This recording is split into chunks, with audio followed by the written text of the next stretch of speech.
and welcome to the video. Today we're going to be talking about the full moon in Cancer that's going to be happening on January 13th of 2025, the first full moon of the year. But first, hello, hi, I'm Katie. Finally have a new backdrop. I'm really liking how things have been coming together since the move, and it just makes me more excited to do things on the channel with you guys. So without further ado, let's go ahead and jump into the full moon in Cancer. Moon is conjunct Mars, and Mars is retrograde, and Mars is also in an opposition with Pluto right now, which the Mars retrograde has been very intense. I mean, if you've kept up with the news and things, this theme of unearthed aggression is really been happening, which is very interesting if you've seen what happened on New Year's and things like that. Sorry, my notes are flying around. Which, if you're curious about more astrology that was around the new moon and the Pluto-Mars conjunction, check out my last video on the new moon in Capricorn. Now, the moon and Mars are both on air degrees. The 23rd degree of Cancer that the moon is on is an Aquarius degree. The 27th degree that Mars is on is a Gemini degree. Now, specifically, these degrees have a lot to do with technology, artistic ability, creativity, and a little bit of wild knowledge, which I do kind of see combined, since air signs are very technology based and information based, that we can see some rage on social media. Or right now, as I'm filming this video, Mars hasn't quite entered Cancer. It's still retrograding in Leo, so it will retrograde it back into the sign of Cancer. So when we feel this shift, it's going to be a shift more from ego into feelings, so to speak. Protect themselves and others. When we think about Cancer, it's the very protective crab. And Cancer is rather a very changeable sign. When we think about Cancer, it rules the moon, who is constantly going through changes through the signs every 2 or so days. And, you know, when we think about crabs, they live in tide pools. I heard an astrologer explain it this way on the astrology. I absolutely love the astrology podcast, where they talk about crabs being in the tide pools, and the tide pools are always changing. So Cancer is very much so like that in the way and in the sense that it will stay true to its core, but it will also like change according to what is going on around it. So a lot of this Mars opposing Pluto energy will be very emotionally fueled, as I've said, but with that in context as well. So there is going to be also a lot of I'm right, you're wrong type of rhetoric. Being that this is emotionally fueled, it could be pretty cutthroat. I mean, the Cancers have pinchers. Now talking more about Pluto in this opposition between Mars and Pluto. Pluto brings in a lot of power play and manipulation. So this could be aggressive power plays or aggressive type of manipulation. I also wrote that this might be an attack on some sort of minorities or even feminine groups or even feminine people as a whole.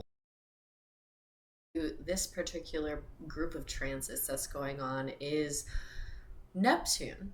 Neptune is trining the moon and Mars, adding a little bit of delusion, dreaminess to this aggression that will be going on.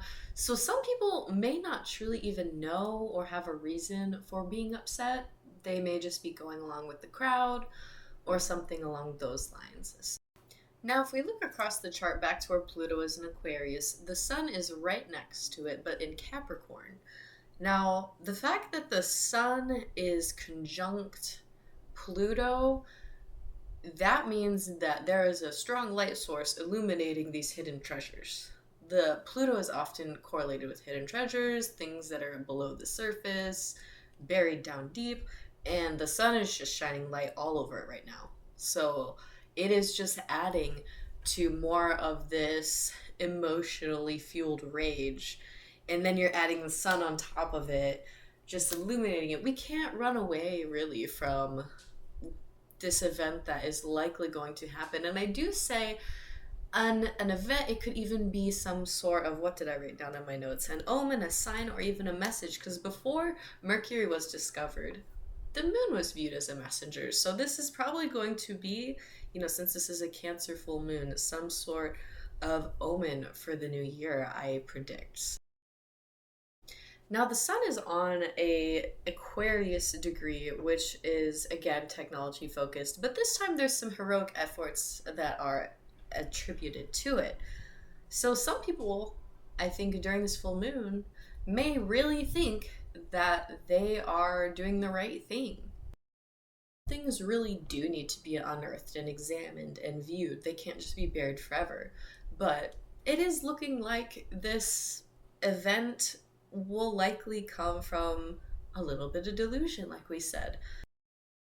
Also, trying Uranus. So we can also expect for this event to be unique, weird, kind of probably to us, but also deeply shocking. Saturn and Venus in Pisces, they're conjunct. And this is a really interesting addition to what we've already talked about because glancing at it, it looks like a loyalty test in relationships and friend groups, kind of weeding out of those who aren't really loyal to the cause. And I'm trying so hard not to be pointed right now. In general, this also can bring about unexpected changes in relationships and stuff in general. So just keep on the lookout, stay strong, and be authentic, be truthful. That always comes in handy. Now, Mercury in Capricorn is very loosely sextiling Venus, but that influence definitely could mean there's smooth talking at play, and wanting to speak smoothly and sound very nice and pleasant. And that's how other people will be perceived as well during this time. Right in Gemini is squaring both Saturn and Venus, which people trying to cross your boundaries, push your boundaries, or possibly even overstepping your boundaries. This could even be on a bigger scale now. And pretty much anybody during this full moon that's coming up is to again protect your peace. If you can, stay home. Don't really engage with people unless you need to. Everyone's going to be on edge, ready to fight, ready to quarrel. And in my opinion, as a Taurus stellium and somebody who gets along with Cancers pretty well, I will be bunkering down, just like the little crab does in the tide pools when the tide gets a little crazy. So, with that, I hope you guys feel a little bit prepared for this full moon that's going to be pretty chaotic, in my opinion. If you enjoyed this video, more from me, please subscribe and like this video. It truly means a lot to me. And with that, I will see you guys next time. All right,